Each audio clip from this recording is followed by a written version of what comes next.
أخيرا اعلم بارك الله فيك إن للتوبة بابا عرض ما بين مصراعيه ما بين المشرق والمغرب، وفي رواية عرضه مسيرة 70 عاما لا يغلق حتى تطلع الشمس من مغربها.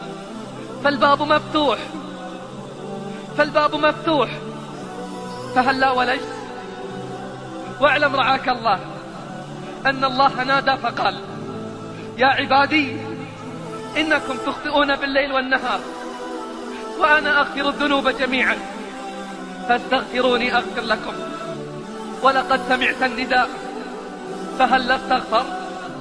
اعلم يا رعاك الله أن الله يبسط يده بالليل ليتوب مسيء النهار، ويبسط يده بالنهار ليتوب مسيء الليل، والله يحب الاعتذار. فهل لا أقبلت واعتذرت؟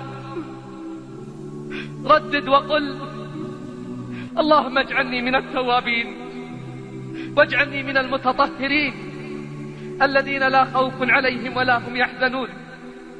قل: أنا العبد الذي أضحى حزينا على زلاته قلقا كئيبا، أنا العبد الغريق بلج بحر أصيح لربما ألقى مجيبا، فيا أسفي على عمر تقضى ولم أكسب به إلا الذنوب، أنا المضطر أرجو منك عفوا ومن يرجو رضاك فلن يخيب.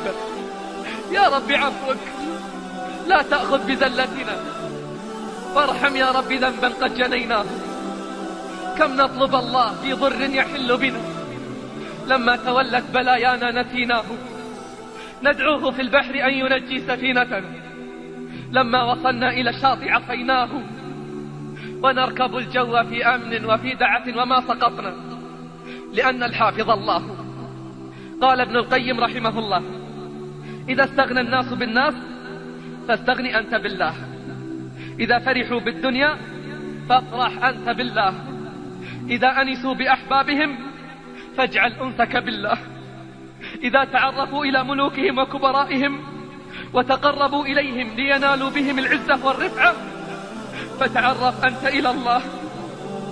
تعرف أنت إلى الله وتودد إليه وانطرح بين يديه، تنل بذلك غاية العز والرفعة، كما قال الله: من كان يريد العزة فلله العزة جميعا. وقال: ولله العزة ولرسوله وللمؤمنين ولكن المنافقين لا يعلمون.